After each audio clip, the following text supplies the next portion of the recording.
Today is Sunday, March 26th, 2023, and I'm going to read Isaiah chapter 56. And this chapter is pretty interesting for how much it's talking to eunuchs. It seems like it really is specifically addressing eunuchs, and I don't know entirely why that would be the case. My only guess is that the Israelites didn't practice the eunuch thing, but it was a very common thing around the world at the time, and my best guess at interpreting this is that this is a message saying that salvation is for anybody who is willing to follow God and to do his commandments and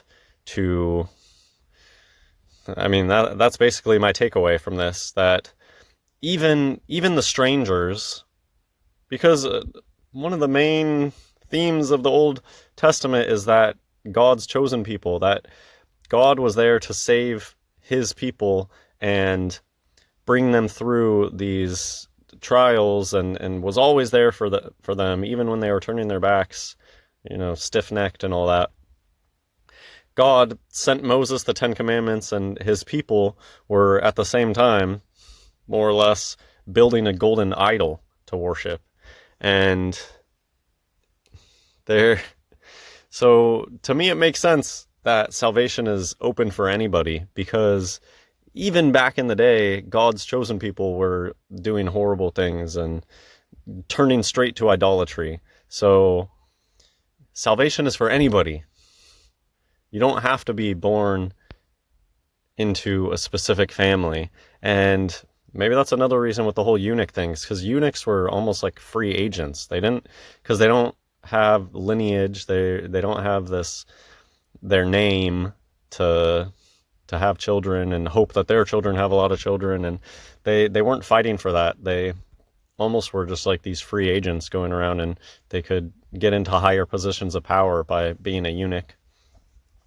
Anyways, the whole idea of eunuchs is very interesting to me, obviously, and with the work that I've done in the past and transpocalypse and what is with all the trans push today, it's still relevant today. The eunuchs never went away. They just became quiet and joked about it instead of being open about it. Anyways, let's just read this. But whenever eunuchs come up, it's really interesting to me. I find it interesting how much this chapter is talking about the Sabbath. The Sabbath, I think it's way too easy for people to forget the importance of the Sabbath. I'm just going to read. It's short. Thus saith the Lord, keep ye judgment and do justice, for my salvation is near to come, and my righteousness to be revealed. Blessed is the man that doeth this, and the Son of Man that layeth hold on it, that keepeth the Sabbath from polluting it, and keepeth his hand from doing any evil. Neither let the son of the stranger that hath joined himself to the Lord speak, saying, the Lord hath utterly separated me from his people. Neither let the eunuch say, behold, I am a dry tree. For thus saith the Lord unto the eunuchs that keep my Sabbaths, and choose the things that please me, and take hold of my covenant. Even unto them will I give in mine house and within my walls a place, and a name better than of sons and of daughters. I will give them an everlasting name that shall not be cut off. So this is really interesting and has parallels to Revelation, the book of Revelation, that everybody in heaven is going to get a new name. And I was just reading something earlier about us having pillars too, because in book of Revelation it mentions how all the apostles, the 12 apostles, get gates in heaven. I think I read something about us having pillars in heaven, specifically to us, I think. Fact check me on that in the comments. But this is very interesting. The way that I'm interpreting these verses 3 through 5, I think is just getting at that idea of, okay, yeah, God has his chosen people, but salvation is open to anybody who's willing to come in and be obedient to God.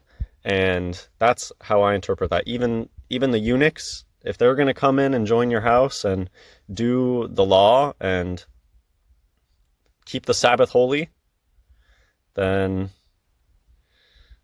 that's just the way that I interpret this. So, continuing on. Verse 6, also the sons of the stranger that join themselves to the Lord to serve him, and to love the name of the Lord, to be his servants, everyone that keepeth the Sabbath from polluting it, and taketh hold of my covenant. The repetition of keeping the Sabbath holy. There's really a lack today of importance on the Sabbath, I feel. To be a servant. And Jesus talked about how we need to be servants here. That's part of being important on earth is actually not a good sign. People on earth who have 50 servants that do everything for them, and it was just like this in Jesus' time. The most high and mighty people, Jesus came and called them out and said, no, I'm here for the poor people. I'm here for those that are broken. And similarly, we are supposed to be the servants. And Jesus talked about this, how Jesus washed the apostles' feet. And so these are just the things that come to mind here. Even then will I bring to my holy mountain, and make them joyful in my house of prayer. Their burnt offerings and their sacrifices shall be accepted upon mine altar, for mine house shall be called an house of prayer for all people, not just the chosen people. And talking about their burnt offerings be accepted and all that, just how important this was at the time, and how often in the Bible, in the Old Testament especially, God says that people's offerings mean nothing to them. And so I just see that juxtaposition of, there's all these high and mighty people in the time who were doing sacrifices all the time, and God would tell them, your sacrifices mean nothing to me.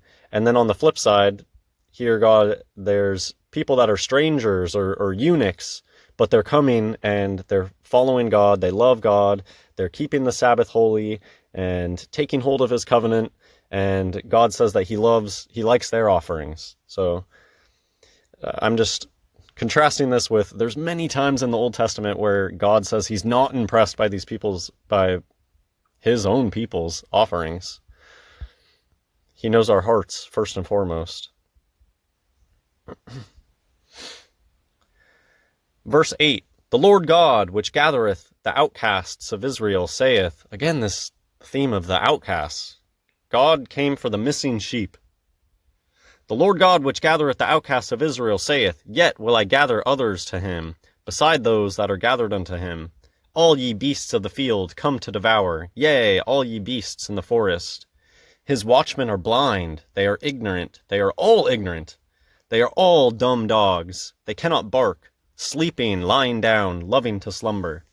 Yea, they are greedy dogs which can never have enough, and they are shepherds that cannot understand. They all look to their own way, every one for his gain from his quarter. Come ye, say they, I will fetch wine, and we will fill ourselves with strong drink, and tomorrow shall be as this day, and much more abundant. Okay, so some ominous, these last 3 verses, talking about blind watchmen.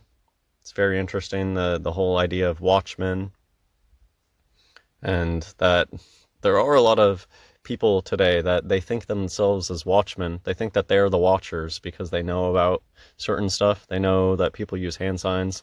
They know Orange 33. And it's funny that I know that a lot of these people, they consider themselves watchmen, but once you learn that there's this whole Orange 33 club, but then you also realize, hey, but they're all the same idiots that I've been around my whole life, and it doesn't make them any special. None of those people actually are elevated above us, super, like, on this extra plane, plane above us. They really think of themselves as watchmen. A lot of them you'll see are obsessed with the symbol of wearing a watch. Sometimes they'll wear 2 watches on the same hand. But anyways, the blind leading the blind.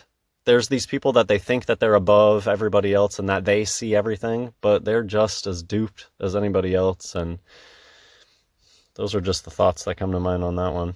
all the watchmen around us that are blind and ignorant and dumb dogs. Hope you enjoyed the video. God bless everyone.